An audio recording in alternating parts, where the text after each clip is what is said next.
What's good, y'all? Welcome back to a brand new episode of the weirdest videos from all over the internet.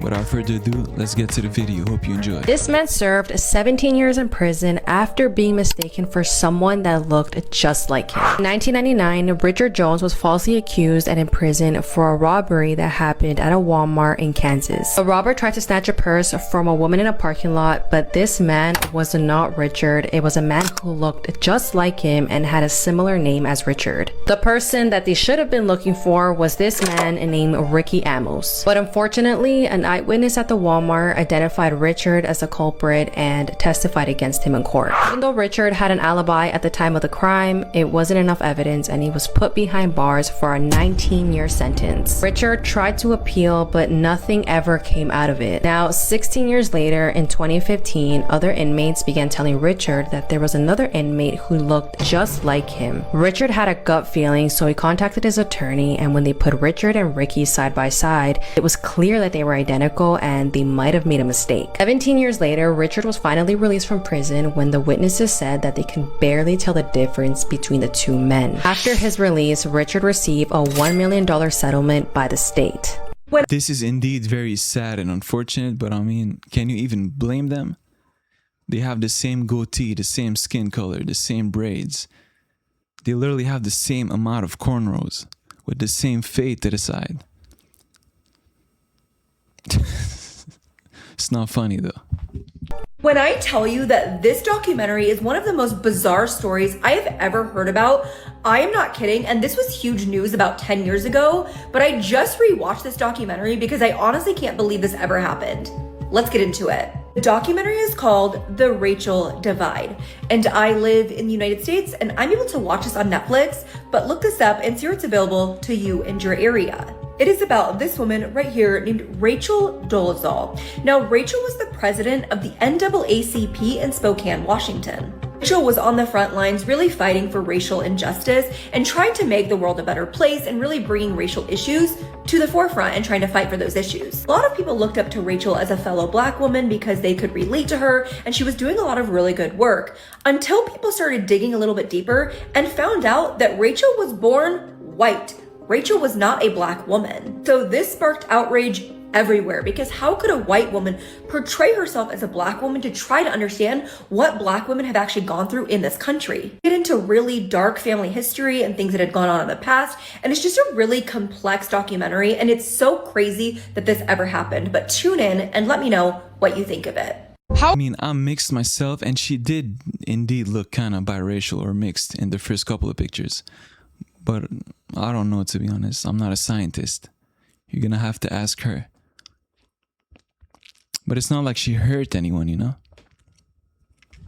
How could this child serial killer be innocent if she literally said, "I killed them, I am evil, I did it on purpose"? Lucy Letby was a nurse accused of killing 7 babies. She's now serving life in prison as one of the most prolific child serial killers in history. But this documentary argues that she might have been falsely accused. Also, hi, I'm Grace. Can I be your horror girly? Doctors noticed something they had literally never seen before very early on. Babies were developing unexplained rashes, collapsed suddenly, and then died even though they were expected to survive. Out of the 25 suspicious deaths and collapses, Lucy was the only staff member who was there for every single one. When they moved her from the night shifts to the day shifts, the deaths stopped in the night. But then they began happening during the day. She then emailed them saying, "Hey, I heard the staff was being questioned about this. Could you question me to relieve my anxieties?" And so then they arrested her. From the moment she was arrested, her behavior was extremely off. She focused on saying goodbye to her cat, and she told her mother not to watch what was coming. It sounded like somebody who knew they were going away for a long time and knew that this was not going to end well. When they were searching her home, police found diaries and calendars. Some dates included victims' initials and collapse dates were marked with an asterisk. During the interrogation, when they asked her why, she hesitated, then trailed off, and then eventually said it was for reflection. As the police continued to search her house, they found a black trash bag containing a note that read, "Murder, murder, no one will ever know what happened and why." And when they asked her to explain this note, she said no comment. And I don't know about you, but if I was falsely accused of hurting a baby, the first thing out of my mouth would be, oh my god, I would never hurt a child. And she never says that. After one of the babies named Zoe died, she texted her friend that she felt shocked and numb, but in court, she said she has no memories sending those messages. She also repeatedly searched up Zoe's parents on Facebook. And obviously that's not illegal, but it's like, what do you mean you don't remember this family? It's just weird circumstantial evidence. Babies were given artificial insulin, and that is not something that can happen accidentally. Even her own legal team agreed that the insulin is what caused these accidents, but they were just saying it wasn't her who gave it out. But the problem about this is the evidence is showing us that it couldn't have been anybody else. There are also post-it notes with phrases like, I killed them, I am evil, I did this on purpose, I don't deserve to live. Doesn't sound very innocent to me. And then once again, when she was asked about this, she couldn't explain why she even wrote it. If I had written something like that and it didn't mean what it sounded like, I would be explaining that immediately before the police even found it. I would be trying to clear my name as fast as I could. They had also found notes that said slander, discrimination, victimization, and these were written after she had been fired. She then later claimed that the reason she wrote this is not because she was guilty, but she felt really blamed and pressured. But this behavior and evidence doesn't read like confusion. It reads like guilt. So how could she possibly be innocent? Part 2 is already out. I don't even understand why they're doing an investigation when it's literally clear as day. She did it. I mean, didn't you read the letters? All you need is one of those for you to know that she's guilty.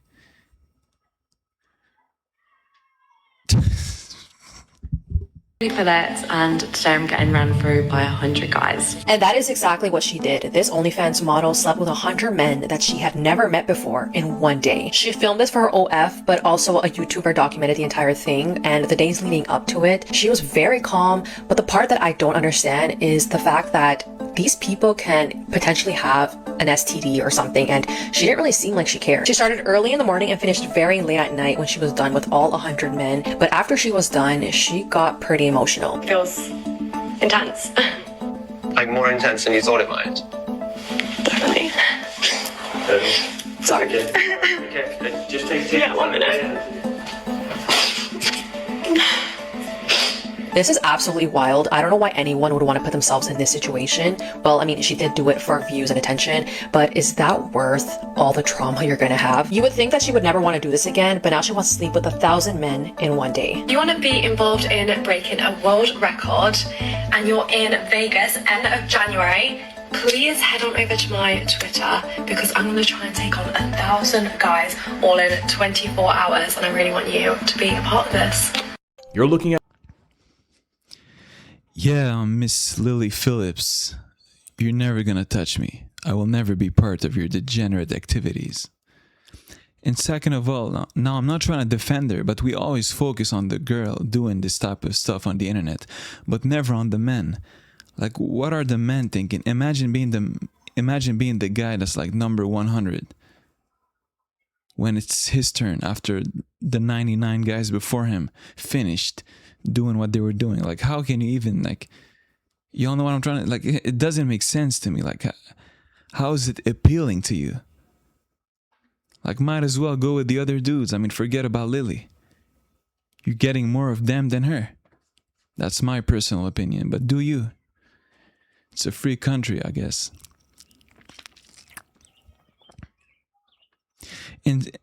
And she always brags about like this being something that she wants to do and she loves doing. But why was she crying in the first clip once it was over?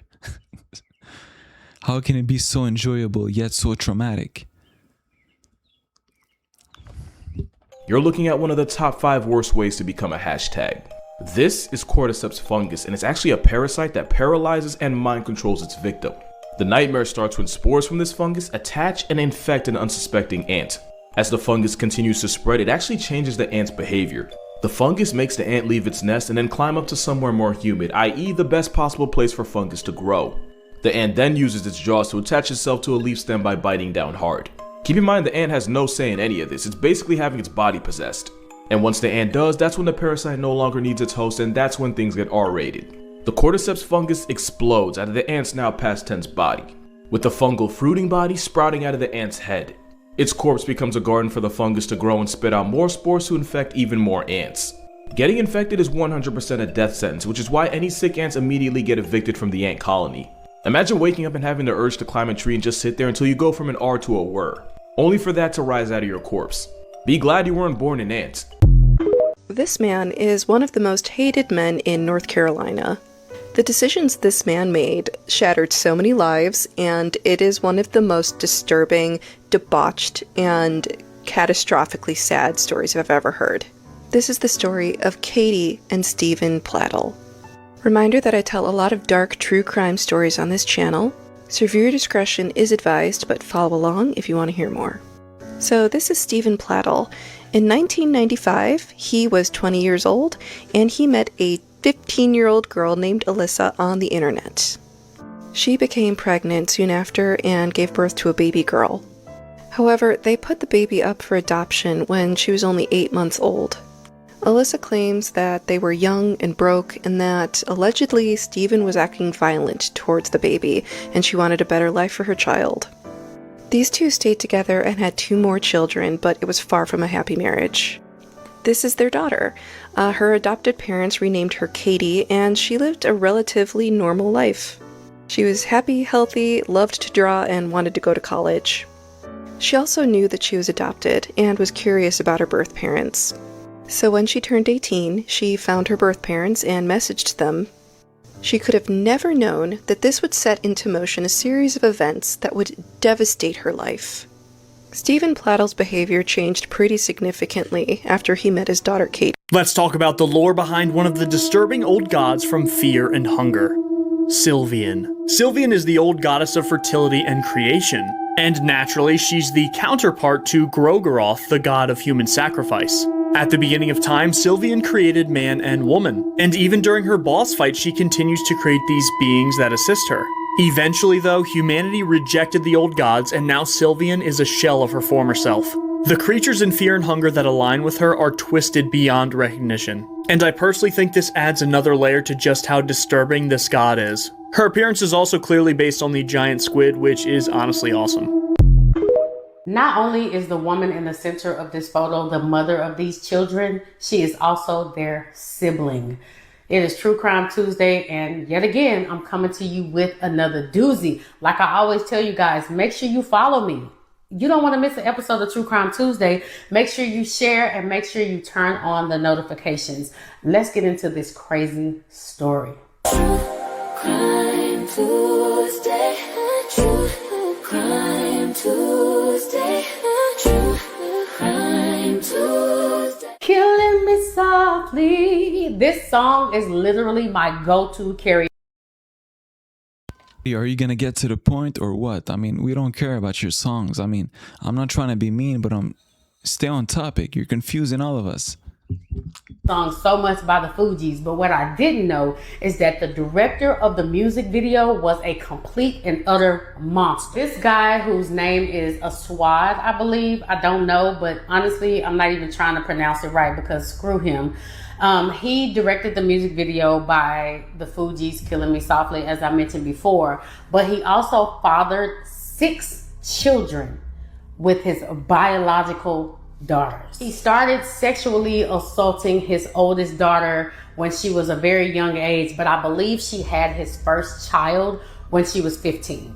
His daughter endured his abuse for so long. Even as a full-grown adult, he was still assaulting and impregnating her. As Aziza got older, she started to see that her dad's insatiable appetite for sexually assaulting his children was growing, and it started to gear towards her siblings. So she sacrificed herself to keep him from harming them. But she started to recognize that either way, he was going to be the monster that he is, and he ultimately did begin to assault her sisters as well. And I forgot to mention that her mom found out.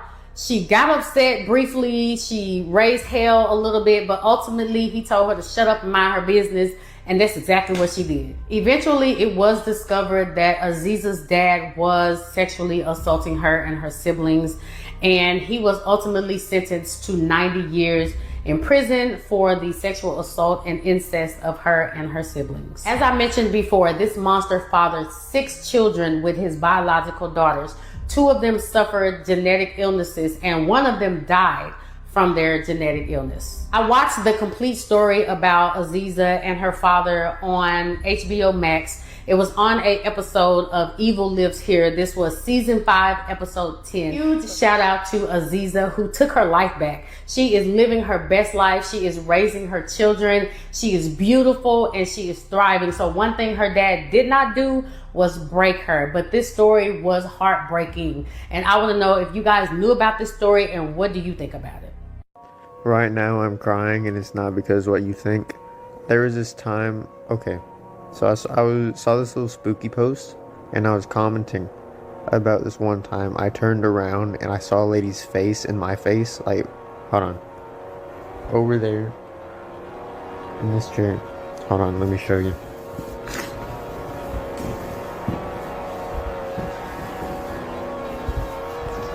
I was sitting right here.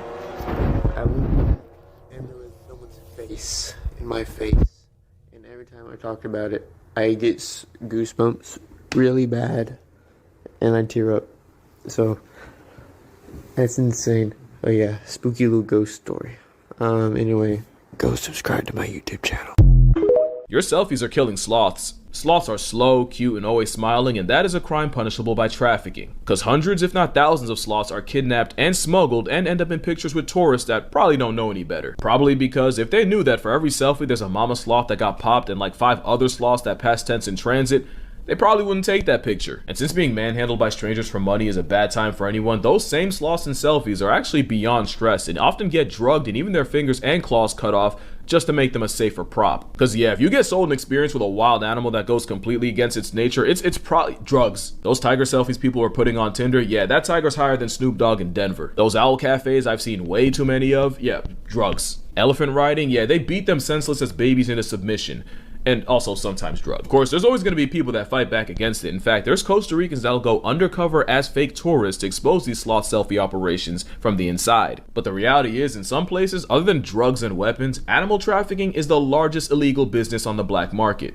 Because it's really easy to fall for it. Like when I went to Thailand, I could not walk down the street or take a taxi without getting offered to go elephant riding or taking tiger selfies. And then in Tokyo, I walked past owl cafes, otter cafes. At one point, I swear I saw a meerkat one. And if you watch the show, you know they ain't got no business in a cafe. And I don't think you're a terrible, evil person if you do fall for it. I rode an elephant as a kid and I never forgot about it. And even like a couple years back, I remember thinking it'd be so cool to do one of those lion walk things. Until I realized it's basically the same song. Honestly, the best thing you can do is if you're going to be a tourist, might as well be an eco-tourist. Eco-tourism means you still get to travel and see the world, but without leaving a boot-shaped black eye in the ecosystem. And it's not even like it's the boring option. Like, look, no elephants were harmed in the making of this video. But yeah, moral of the story, if you can pay to do something with an animal that would get you murked in any other scenario, you probably shouldn't be doing it. The more you know, the sloths will thank you. I just posted a video telling people that I was in the same prison as Mackenzie Shirilla, and just for proof, this is her picture in the Shirley Rogers unit. This is mine. And this is a picture in the exact same reintegration unit that she was in while she was taking her selfie. As you can see in the background, this is a different type of unit, but she has pictures in every unit I've been in. And my last video is everything that inmates in Ohio have access to on the makeup and jewelry front. But this one is gonna irritate you to a level that you have never been irritated before. Because she is spoiled with eye care packages. And they just started eye care when I was in there the last time in 2021. Every single week, people can buy as much of these items as they want and have them sent to their loved ones, which they get handed out once a week. Every week. They go to the chow hall, they have special cooks that cook this stuff for them. It's still through Airmark, so the Airmark workers are putting this together, but this is what she's getting every week. Girly is not having a hard time in there. I'm just gonna be so for real. Between the makeup, the jewelry, the money, and the food that makes you feel like you're not even in prison, like I swear to you, she has zero remorse. She is walking that yard like she's the baddest bitch out there. And no one's checking her because they don't want to lose their out date. She doesn't have an out date, so she really doesn't care. But this is what they're getting. This is what she gets every single week. She's literally eating in there better than most of us can afford to eat out here. And that's wild. And that's on her parents. And when I tell you, this entire case, them bringing up Marysville, these prison units, it's giving me PTSD. I spent over a decade in this prison on 3 adult trips, just trying to get sober. And she unalived 2 people, and she's running around that yard like she's actually about to get out. Her prison record, her tickets, her behavior, her lack of remorse, and her lack of rehabilitation, she will never see the light of day if she does not change that attitude and that behavior. Because the parole board looks at your entire mentality. And she's made a name for herself in there, and it's not a good one. She's not getting out on her first, second, or third try, I can guarantee it. But she's eating good. Yeah, and she thinks she looks good, but baby, that Dollar Tree makeup wipes off just the same as us out here. And yes, they have hair straighteners, curling irons, blow dryers, all of that. I'll make another video on all of the accessories that they can get, but go check out the makeup and the jewelry and let me know what you guys think in the comments. I mean, I was about to say she's pretty, but I didn't want to compliment her too early because I had no idea what she did, you know. There's crimes that she may have committed that would have erased the fact that she was pretty to me, you know. But yes, privilege, excuse my stuttering, is a real thing, and here's an example of it. Sad, but it's true. Anyways, y'all, video is now officially over. Hope you enjoyed it, and I'll see you in the next one. Peace out.